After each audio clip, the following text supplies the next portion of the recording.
बिना किस्मत के अमीर बनना सुनने में थोड़ा अजीब लगता है ना? चलिए आज इसी पर बात करते हैं।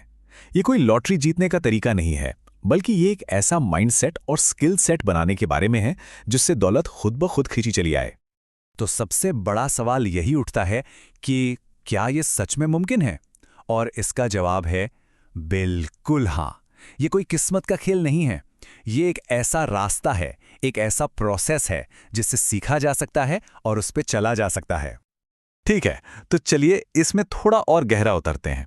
देखिए, सबसे पहला कदम तो ये समझना है कि हम असल में किस चीज के पीछे भाग रहे हैं, और इसके लिए ना कुछ शब्दों का मतलब बिल्कुल साफ साफ समझना होगा। लोग अक्सर दौलत, पैसा और हैसियत, इन तीनों को एक ही चीज समझ लेते हैं, पर इनमें जमीन आसमान का फर्क है। दौलत यानी वेल्थ वो संपत्ति है जो सोते हुए भी कमा कर दे रही है। सोचिए, कोई बिजनेस हो या स्टॉक्स। पैसा पैसा तो बस उस दौलत को एक हाथ से दूसरे हाथ में पहुंचाने का एक जरिया है। और हैसियत यानी स्टेटस, अरे ये तो एक बिल्कुल ही अलग सामाजिक खेल है। एक ऐसी दौड़ है जिसमें किसी एक को जीतने के लिए किसी दूसरे का हारना तय है। तो फिर दौलत का असली मकसद क्या है? कोई महंगी गाड़ी या बड़ा घर नहीं, इसका असली मकसद है आज़ादी। सोचकर देखिए, अपने समय पर पूरा कंट्रोल होना। ये आज़ादी कि क्या करना है, कब करना है और किसके साथ करना है, ये सब हम खुद तय करें। असल में जिंदगी में हम सब, चाहे जाने या अनजाने में, दो में से कोई एक खेल खेल रहे होते हैं। और ये समझना बहुत ज़रूरी है कि हम कौन सा खेल खेल रहे हैं, क्योंकि दोनों के नियम और दोनों के नतीजे बिल्कुल अलग अलग हैं।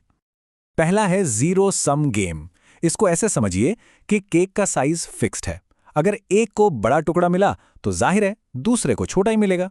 स्पोर्ट्स या पॉलिटिक्स इसके सबसे अच्छे उदाहरण हैं। एक टीम जीतती है तो दूसरी टीम हारती है, सिंपल। और फिर आता है दूसरा खेल, पॉजिटिव सम गेम। अब यहां पर ना कुछ नया बनाया जाता है। केक का साइज ही बड़ा कर दिया जाता है। जैसे टेक्नोलॉजी या आर्ट, जब कोई नया आविष्कार होता है तो उससे समाज में हर किसी को फायदा पहुंचता है। पाई सबके लिए बड़ी हो जाती है। तो देखिए ये फर्क कितना साफ है। हैसियत का खेल वो एक जीरो सम गेम है, जिसमें जीतने के लिए दूसरों को नीचे दिखाना पड़ता है। जबकि दौलत का खेल वो एक पॉजिटिव सम गेम है।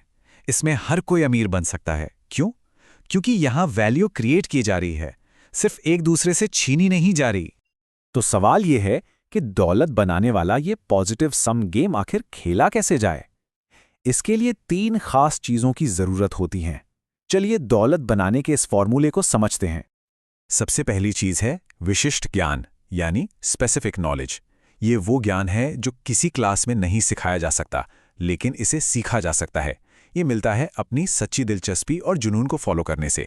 मान लीजिए किसी को पुराने विंटेज कैमरों का जबरदस्त शौक है और वो उनके बारे में सब कुछ जानता है, तो ये उसका स्पेसिफिक नॉलेज है। ये उसे बाकियों से बिल्कुल अलग बनाता है। दूसरी चीज है जवाबदेही या अकाउंटेबिलिटी। इसका सीधा सा मतलब है अपने नाम पर रिस्क लेना, जिसे कहते हैं स्किन इन द गेम। जब कोई अपने काम की जिम्मेदारी खुलेआम लेता है तो समाज उस पर भरोसा करता है, और इसी भरोसे के इनाम में उसे और बड़ी जिम्मेदारी और दौलत बनाने का मौका मिलता है। और अब आता है तीसरा और शायद सबसे शक्तिशाली हिस्सा, लेवरेज। लेवरेज एक तरह का फोर्स मल्टीप्लायर है, एक ऐसा औजार जो किसी के फैसलों और मेहनत के असर को 1000 गुना तक बढ़ा सकता है। लेवरेज की वजह से ही काम के घंटे और कमाई का सीधा कनेक्शन टूट जाता है। चलिए अब इस लीवरेज को थोड़ा और करीब से देखते हैं, क्योंकि आज की डिजिटल दुनिया में दौलत बनाने की इस पूरी पहेली का ये सबसे जरूरी टुकड़ा है। मोटे तौर पर लिवरेज 3 तरह का होता है। पहला, सबसे पुराना, श्रम यानी लेबर, जब लोग किसी के लिए काम करते हैं। दूसरा है पूंजी यानी कैपिटल, जब पैसा किसी के लिए काम करता है। और तीसरा, जो आज के जमाने का सबसे बड़ा, सबसे पावरफुल लिवरेज है, वो है कोड और मीडिया। ये ऐसी चीजें हैं जिन्हें बनाने में मेहनत तो एक बार लगती है, लेकिन फिर इन्हें करोड़ों लोगों तक पहुंचाने में कोई एक्स्ट्रा खर्च नहीं आता। सोचिए, एक सॉफ्टवेयर, एक ऐप या एक वायरल वीडियो। आर्किमिडीज ने कहा था ना, मुझे एक लंबा सा लिवर और खड़े होने की जगह दो और मैं पूरी पृथ्वी को हिला दूंगा। ये बात लिवरेज की ताकत को बिल्कुल सटीक तरीके से समझाती है। सही औजारों के साथ एक अकेला इंसान भी दुनिया में बहुत बड़ा बदलाव ला सकता है। तो लिवरेज तो समझ लिया, पर अब वापस आते हैं उस पहली चीज पर, यानी विशिष्ट ज्ञान पर, क्योंकि यही तो वो नींव है जिसके ऊपर लिवरेज की इमारत खड़ी होती है। तो सवाल ये है कि ऐसे स्किल्स कैसे बनाए जाए जिन्हें कोई दूसरा आसानी से कॉपी ही ना कर पाए। और इसका जवाब छिपा है आज के दौर की सबसे बड़ी ताकत में, इंटरनेट। इंटरनेट ने ना अब करियर के लिए इतने दरवाजे खोल दिए हैं जितने पहले कभी थे ही नहीं। आज कोई भी अपने घर के कोने में बैठकर हाथ से बनी चीजों को पूरी दुनिया में बेच सकता है या अपने किसी छोटे से शौक के इर्द गिर्द पूरी की पूरी ग्लोबल कम्युनिटी बना सकता है।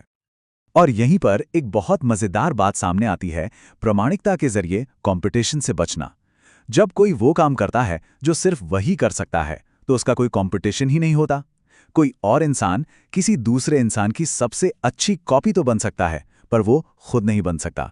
जो असलियत है वही सबसे बड़ा फायदा है।